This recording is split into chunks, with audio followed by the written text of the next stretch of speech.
कैसे हो आप लोग। I hope you are doing well. तो आज हम पढ़ने वाले हैं हमारा subject that is mechanical engineering material. तो देखिए, सबसे पहले हम क्या पढ़ रहे हैं, ये जो सब्जेक्ट है हमारा, ये हमें डिप्लोमा इन मैकेनिकल इंजीनियरिंग में आता है। ठीक है, इसलिए इसका कोड है प्रोग्राम कोड ME। फिर ये थर्ड सेमिस्टर में होता है आपको सब्जेक्ट, दैट इज़ इसका शॉर्ट फॉर्म है mechanical engineering material, that is MEM। इसका सब्जेक्ट कोड है 22343। ठीक है, तो अभी हम इसमें इसका कुछ कोर्स कंटेंट देखेंगे। तो इसमें हम अभी इसका कोर्स का तो अभी हम इसका वीडियो लेक्चर सीरीज लेने वाले, इसलिए हम सबसे पहले देखेंगे इसका यूनिट नंबर 1। तो यहाँ पे यूनिट नंबर 1 है, that is basics of engineering materials. तो इसमें कुछ टॉपिक्स और सब टॉपिक्स है, तो हम 1 बाय 1 इनको कवर करेंगे।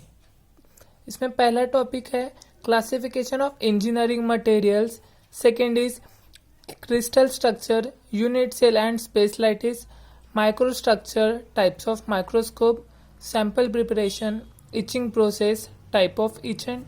उसके बाद इसमें कुछ जो हमारा मटेरियल होता है उसमें कुछ प्रॉपर्टीज़ होते हैं, दैट इज़ फिजिकल प्रॉपर्टी होती है मेटल की या फिर मटेरियल की। उसके बाद मैकेनिकल प्रॉपर्टीज़ है। तो इसे वेरियस टाइप की इसमें प्रॉपर्टीज़ होती है हमारे मटेरियल में। तो इसलिए हम पढ़ेंगे इसमें topic that is properties of metal, physical properties and mechanical properties.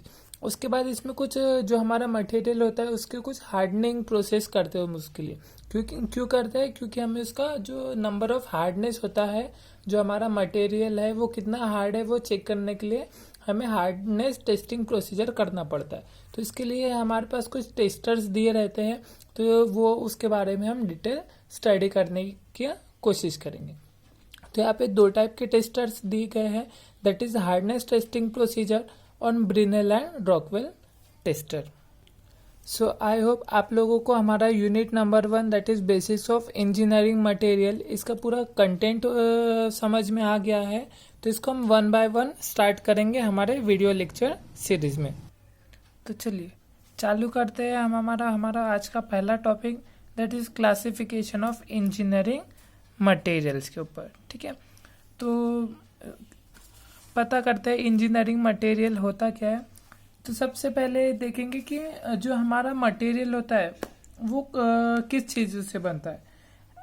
तो जो हमारे मटेरियल्स होते हैं, कोई भी जो हमारा मटेरियल है उसमें बेसिक हमारे जो कंपोनेंट होता है वो 3 मेन पार्टिकल्स होते हैं, दैट इज इलेक्ट्रॉन, प्रोटॉन और न्यूट्रॉन्स।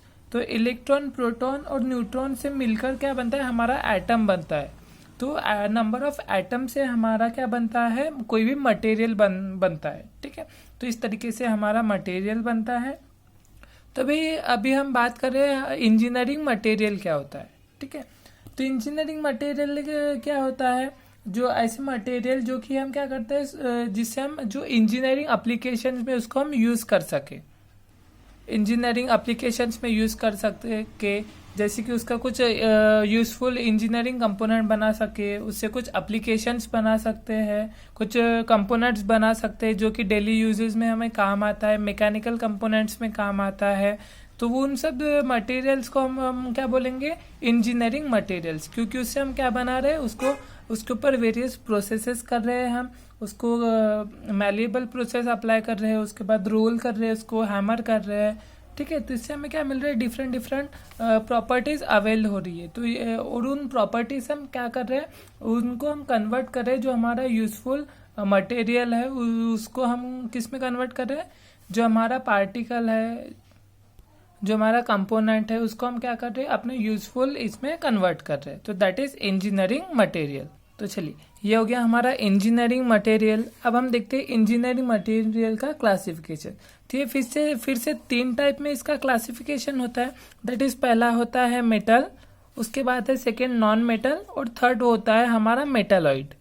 क्या होता है, थर्ड वो होता है हमारा मेटालॉइड। ठीक है, तो मेटालॉइड का मोस्ट ऑफ द इसमें हम काम नहीं होता है, इसलिए बेसिकली इसमें 2 ही टाइप्स होते हैं। उसमें पहला होता है मेटल, नॉन मेटल, एंड तीसरा होता है हमारा मेटालॉइड्स।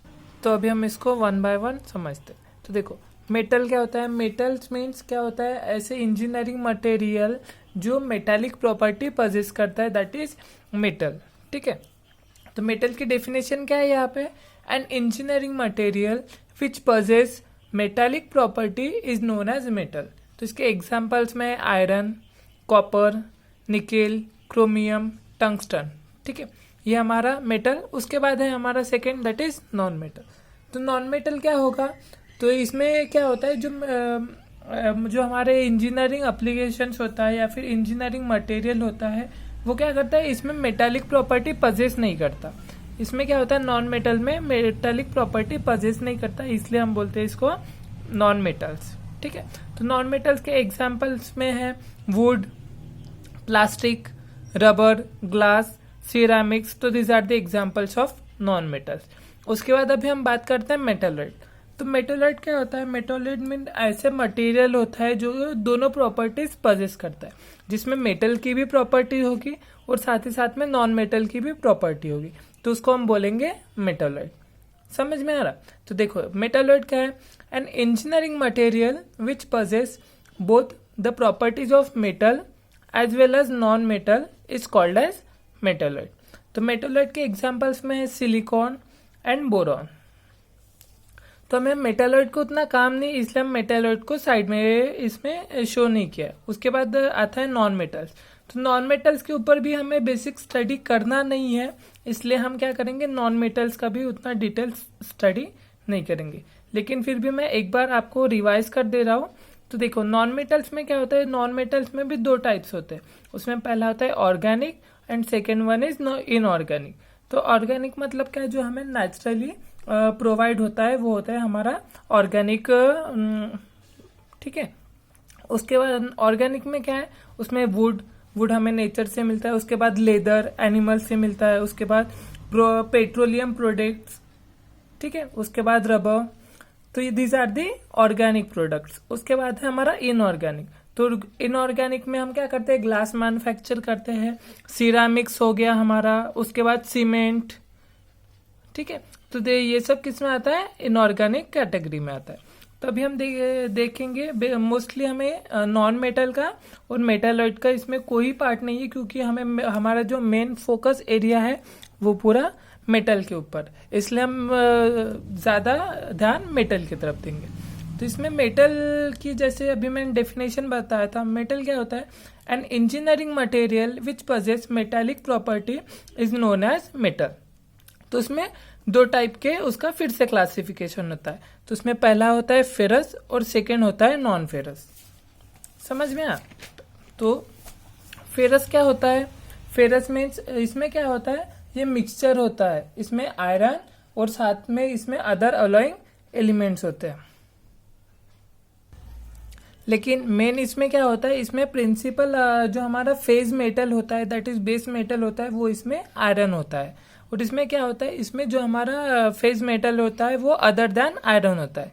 तो इसका हम डेफिनेशन से अंडरस्टैंड करते हैं। तो फेरस मेटल क्या होता है, a mixture of metal in which phase metal must be iron. समझ में आ रहा है, तो इसमें क्या है, जो हमारा बेस मेटल है दैट मस्ट बी आयरन, तो it is known as ferrous metal. तो दूसरे साइड देखते हैं हम नॉन फेरस अलॉय या फिर नॉन फेरस मटेरियल क्या होता है या फिर नॉन फेरस मेटल क्या होता है। तो इसमें क्या होता है, a mixture of metal in which phase metal must be other than iron. तो इसमें क्या होता है, इसमें भी फेज मेटल हमारा जो आयरन होता है वो अदर देन आयरन हमारा इसमें फेज मेटल होता है, इसलिए हम इसको बोलेंगे नॉन फेरस मेटल। ठीक है, तो नॉन फेरस मेटल में फिर इसके एग्जाम्पल्स है, जैसे कि गोल्ड, मतलब जो 100% प्योर होता है, तो उसमें होता है gold, bronze, German, silver, brass. तो दिस आर दे, और यहाँ पे कुछ उसके एग्जाम्पल्स दिए गए, जैसे कि कॉपर, एल्यूमिनियम, जिंक, निकेल और उसके कुछ अलॉयज। तो ये आते हैं under the it comes under the category of non ferrous. तो अभी हम चलते हैं आगे। तो अभी हम देखेंगे फेरस। तो फेरस क्या था हमारा, ये हमारा मिक्सचर था जिसमें बेस मेटल क्या होता था, दैट मस्ट बी आयरन, इसलिए इसको हम फेरस मेटल कहते थे। तो इसमें फिर इसके फिर से दो क्लासिफिकेशन आता है, उसमें पहला होता है स्टील और सेकेंड वन होता है कास्ट आयरन। तो ध्यान से सुनिए, स्टील और कास्ट आयरन की most of the definition same ही है, ठीक है। बस इसमें क्या होता है, स्टील में जो हमारा कार्बन, स्टील और कास्ट आयरन में क्या होता है, जो हमारा कार्बन का कंपोजिशन होता है सिर्फ वो वैरी करता है, ठीक है। तो इसको हम डेफिनेशन से समझते हैं। Steel is the type of ferrous alloy which consist of iron as a base metal and carbon as a principal alloying element, ठीक है। तो इसमें क्या होता है, ये भी एक हमारा it comes under the category of ferrous metal, ठीक है। और ये क्या होता है, इसमें जो हमारा बेस मेटल होता है वो आयरन होता है, प्लस इसमें अदर प्रिंसिपल अलॉइंग एलिमेंट्स। तो अभी प्रिंसिपल अलॉइंग एलिमेंट्स मतलब ऐसे एलिमेंट्स जो कि किसी भी कंपोनेंट में महत्वपूर्ण या फिर इम्पोर्टेंट रोल प्ले करता है। तो इसमें स्टील में क्या होता है, बेस मेटल, स्टील और कास्ट आयरन में बेस मेटल हमारा आयरन होता है, और इसमें प्रिंसिपल अलॉइंग एलिमेंट दोनों में भी कार्बन होता है। लेकिन इसमें जो कार्बन का रेंज होता है वो स्टार्ट होता है 0% से लेकर तो 2.11% तक इसमें कार्बन का रेंज स्टार्ट होता है। 0 से लेकर तो 2.1% तक इसमें कार्बन का रेंज अवेलेबल होता है। और कास्ट आयरन में क्या होता है, इसमें 2.1 से लेकर तो 6.67% तक इसमें क्या होता है, कार्बन प्रेजेंट होता है। तो बस दोनों में बेसिक इतना ही डेफिनेशन, इतना ही डिफरेंस है। तो अभी हम स्टील की डेफिनेशन देखते क्या होता है। Steel and cast iron comes under the category of ferrous metal. It contains base metal as iron and other principal alloying element as a carbon. Steel contains carbon percentage in the range of 0 to 2.1%, and cast iron contains percentage of carbon in the range of 2.1 to 6.67. तो यहाँ पे steel के कुछ examples है, उसमें है carbon steel, उसके बाद अलॉय स्टील। तो ऐसे कुछ इसमें डिफरेंट टाइप्स के स्टील्स के टाइप्स यहाँ पे दिए गए। तो और कास्ट आयरन में भी उसके डिफरेंट वेरिएशंस के डिफरेंट कंपोजिशन के ऊपर से हमें यहाँ पे उसके टाइप्स अवेल होते हैं। तो उसमें पहला है white cast iron, grey cast iron, nodular cast iron, इसको स्पेरॉइडल कास्ट आयरन भी बोलते हैं, और उसके बाद है मैलिएबल कास्ट आयरन। तो आई होप आप लोगों को समझ में आया कि आज हमने क्या पढ़े, ठीक है। अगर आप लोगों को मैं आज का वीडियो पसंद आए तो प्लीज लाइक कीजिए, सब्सक्राइब कीजिए, शेयर कीजिए, and don't forget to comment. Thanks for watching, have a nice day.